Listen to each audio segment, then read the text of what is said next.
नमस्कार। प्रवास साक्षी news network पर आप सभी का स्वागत है। लंदन जा रहा एयर इंडिया का एक विमान आज दोपहर अहमदाबाद हवाई अड्डे से उड़ान भरने के कुछ ही मिनट बाद एक आवासीय इलाके में दुर्घटनाग्रस्त हो गया। विमान में 2 पायलट और चालक दल के 10 सदस्यों सहित 242 लोग सवार थे। हादसे में सभी लोगों के मारे जाने की खबर है। अहमदाबाद से लंदन के गेटविक के लिए उड़ान भरने वाले विमान में सवार यात्रियों में गुजरात के पूर्व मुख्यमंत्री विजय रूपाणी भी थे। विमान दोपहर को सरदार वल्लभ भाई पटेल अंतर्राष्ट्रीय हवाई अड्डे के निकट मेघाड़ी नगर में शहर के सिविल अस्पताल और बीजे मेडिकल कॉलेज के चिकित्सकों और नर्सिंग स्टाफ के आवासीय क्वार्टर के पास दुर्घटनाग्रस्त हो गया।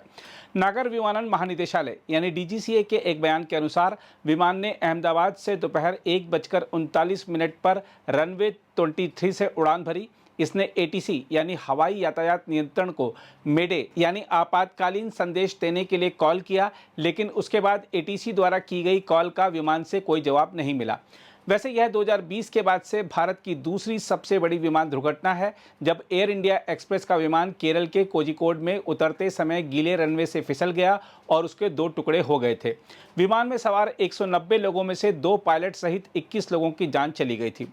अहमदाबाद में प्रत्यक्षदर्शियों ने बताया कि आग इतनी भीषण थी कि इसकी वजह से एक बहुमंजिला इमारत बुरी तरह प्रभावित हो गई है। डीजीसीए ने एक बयान में बताया कि उड़ान की कमान कैप्टन सुमित सबरवाल के हाथों में थी। उनके साथ फर्स्ट ऑफिसर क्लाइव कुंदर भी थे। सुमित सबरवाल के पास 8200 घंटे की उड़ान का अनुभव था, जबकि क्लाइव कुंदर के पास 1100 घंटे की उड़ान का अनुभव था। बयान के अनुसार रनवे 23 से उड़ान भरने के तुरंत बाद विमान हवाई अड्डे की परिधि के बाहर नीचे गिर गया। बताया जा रहा है कि विमान जिस मेडिकल कॉलेज के मेस के पास गिरा उससे काफ़ी नुकसान हुआ है और कुछ मेडिकल छात्रों के हताहत होने की खबर है। इस बीच एयर इंडिया के अनुसार अहमदाबाद से लंदन के गेटविक जा रही उड़ान में 169 भारतीय, 53 ब्रिटिश, 1 कनाडाई और 7 पुर्तगाली नागरिक सवार थे। विमानन सूत्रों ने बताया है कि विमान जमीन पर गिरने से पहले महज 600 से 800 फुट ऊपर चढ़ा था। एयर इंडिया के चेयरमैन एन चंद्रशेखरन ने कहा है कि दुर्घटना स्थल पर आपातकालीन प्रतिक्रिया दलों की सहायता के लिए एयरलाइन हर संभव प्रयास कर रही है और इस हादसे में प्रभावित लोगों को सभी आवश्यक सहायता प्रदान करेगी। चंद्रशेखरन ने एक बयान में कहा कि बहुत दुख के साथ मैं पुष्टि करता हूं कि अहमदाबाद से लंदन के गेटविक के लिए उड़ान भरने वाली एयर इंडिया की उड़ान AI 171 आज दुर्घटनाग्रस्त हो गई। इस घटना में प्रभावित सभी लोगों के परिवारों और प्रियजनों के साथ हमारी गहरी संवेदनाएं हैं। वहीं विमान बनाने वाली कंपनी बोइंग ने एक बयान में कहा है कि उसे दुर्घटना की प्रारंभिक रिपोर्टों की जानकारी है तथा वह अधिक ब्यौरा जुटा रही है। दूसरी ओर एयर इंडिया ने एक बयान में कहा कि हमने और विवरण उपलब्ध कराने के लिए एक यात्री हॉटलाइन नंबर 180056914444 शुरू किया है। हम आपको यह भी बता दें कि आज की विमान दुर्घटना गुजरात के शहर में दूसरी हवाई दुर्घटना है। इससे पहले 19 अक्टूबर 1988 को इंडियन एयरलाइंस का एक विमान अहमदाबाद हवाई अड्डे पर दुर्घटनाग्रस्त हो गया था, जिसमें 130 लोग मारे गए थे। देखा जाए तो आसमान में घातक टकरावों और खराब मौसमी स्थिति के कारण होने वाली भीषण दुर्घटनाओं से लेकर टेबल टॉप हवाई अड्डों पर रनवे ओवरशूट तक देश ने कई दशकों के दौरान विभिन्न विमान त्रासदियों को देखा है। भारतीय उड्डयन इतिहास की सबसे भीषण विमान दुर्घटनाओं पर नजर डालें तो वह इस प्रकार हैं। पहली, एयर इंडिया एक्सप्रेस की उड़ान 1344 जो कि साल 2020 के दौरान का मामला था। कोविड-19 महामारी के दौरान एयर इंडिया एक्सप्रेस की उड़ान संख्या 1344 कोझिकोड जो कि कालीकट भी बोला जाता है वाला विमान अंतर्राष्ट्रीय हवाई अड्डे पर 7 अगस्त 2020 को रनवे पर उतरते समय फिसलकर आगे बढ़ गया। इस विमान सेवा को वंदे भारत प्रत्यावर्तन मिशन के हिस्से के रूप में संचालित किया जा रहा था। भारी बारिश के बीच विमान गीले टेबल टॉप रनवे से आगे निकल गया और एक घाटी में गिरकर 2 हिस्सों में विभाजित हो गया। इसमें सवार 190 लोगों में से 21 लोगों की मौत हो गई, जिनमें 2 पायलट भी शामिल थे। दूसरी घटना की बात करें तो आपको बता दें कि एयर इंडिया एक्सप्रेस उड़ान 812 ये 2010 का मामला है।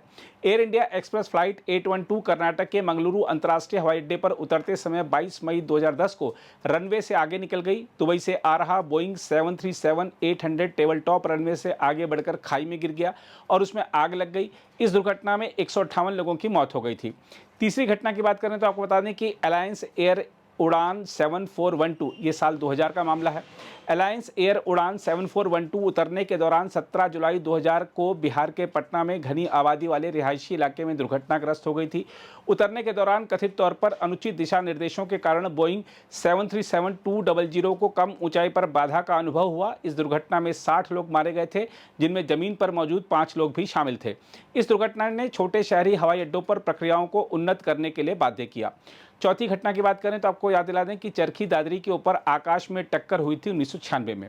12 नवंबर 1996 को भारत की सबसे विनाशकारी विमानन दुर्घटना में 349 लोग मारे गए थे।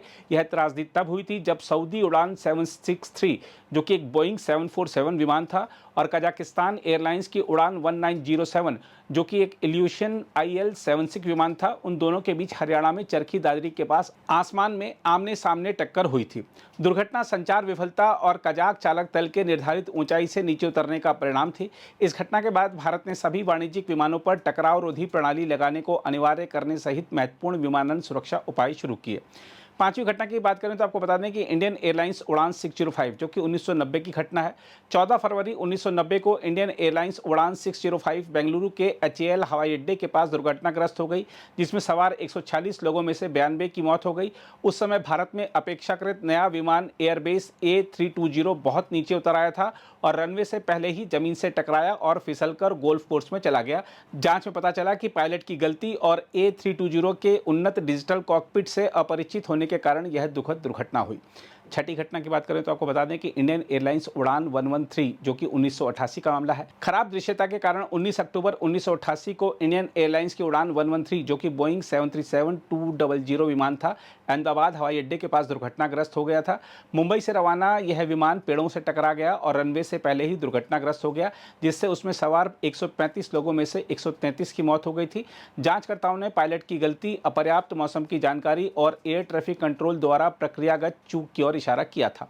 सातवीं घटना की बात करें तो आपको याद दिला दें कि एयर इंडिया उड़ान 855 जो कि 1978 का मामला है। 1 जनवरी 1978 को दुबई जाने वाली एयर इंडिया की उड़ान 855 जो कि एक बोइंग 747 विमान था, वह मुंबई से उड़ान भरने के कुछ ही समय बाद अरब सागर में गिर गया, जिससे उसमें सवार सभी 213 लोगों की मौत हो गई थी।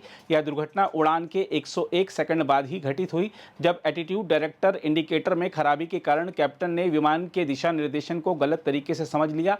यह दुर्घटना समुद्र के ऊपर रात के समय हुई। आठवीं घटना की बात करें तो आपको बता दें कि इंडियन एयरलाइंस की उड़ान 440 जो कि 1973 का मामला है। इंडियन एयरलाइंस की उड़ान 440 दिल्ली के पालम हवाई अड्डे के पास 31 मई 1973 को दुर्घटनाग्रस्त हो गई थी। बोइंग 737-200 विमान खराब मौसम की वजह से रनवे से कुछ ही दूर हाई टेंशन तारों से टकरा गया।